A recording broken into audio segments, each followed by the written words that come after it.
Le mariage, si nous voulons avoir plus d'informations, si nous voulons passer dans l'exploration pour comprendre la pensée de Dieu concernant le mariage entre Christ et l'Église, nous pouvons déjà explorer le mariage entre l'homme et la femme. En regardant l'ombre, nous pourrons avoir quelques bribes d'informations sur ce véritable mariage que nous attendons, ce véritable mariage que Dieu a prévu pour nous avec Christ, en regardant le mariage terrestre. Alors, lorsqu'on lit ce passage, on voit une chose. L'apôtre Paul dit, c'est pourquoi l'homme quittera son père et sa mère, s'attachera à sa femme, les deux deviendront une seule chair.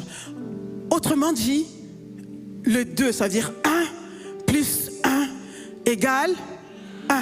Donc ici nous voyons en fait, ce n'est pas une équation humaine, c'est une équation spirituelle. Le Seigneur nous enseigne à partir de cette opération, c'est que le mariage n'est pas une addition. Parce que si tu mets une addition, ça devient 1 plus 1 égale 2. Le mariage n'est pas une addition, c'est une fusion. Tu peux acclamer le Seigneur, c'est une fusion. C'est une fusion. Les deux deviennent une seule chair. Les deux deviennent un. Ils ne deviennent pas deux, ils deviennent un. Ça veut dire que l'un fond dans l'autre. Il y en a un qui vient s'accrocher à l'autre, ça devient une seule chair. Quand Dieu les voit sur la terre, ils deviennent une seule chair. Et vous allez voir, en fait, sur la terre, le problème que nous avons, ça commence par là. Deux personnes se marient et ils ont du mal à devenir une seule chair. Or, Dieu a dit, vous devez devenir une seule chair. Pour que ça marche, vous devez devenir une seule chair. Ça veut dire quoi? Vous devez avoir les mêmes pensées, la même vision, la même direction, les mêmes préoccupations. Alléluia. Vous devez avoir le même chemin, vous devez parler des mêmes pas. Il ne doit pas avoir des discordes entre vous. Qu'est-ce qu'on voit dans les foyers aujourd'hui? Il y en a qui disent, ah non, moi j'ai ma vision. Ah ben non, moi je ne suis pas d'accord avec toi. Ah ben non, c'est pas comme ça qu'on s'était entendu. Les gens parlementent, ils veulent discuter au lieu de s'unir, d'être un. Parce qu'il y a un mystère dans le fait d'être un. Amen.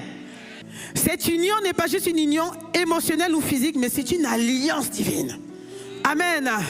Qui nous produit, qui nous donne en réalité une nouvelle identité.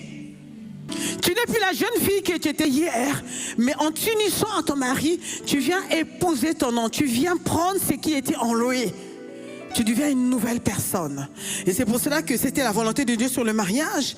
Et c'est pour ça qu'il dit, l'apôtre Paul dit que c'est un mystère. Amen. Lorsque tu viens dans le foyer, tu viens épouser un homme et tu dis que moi je viens avec ma vision. Et lui il n'a qu'à venir avec sa vision. Et une vision plus une vision, ça devient 2 visions, ça devient 10 visions. Forcément vous allez passer par la division. Il n'y a personne qui ira nulle part. Amen. Vous n'irez pas dans la même direction, ça sera 2 visions.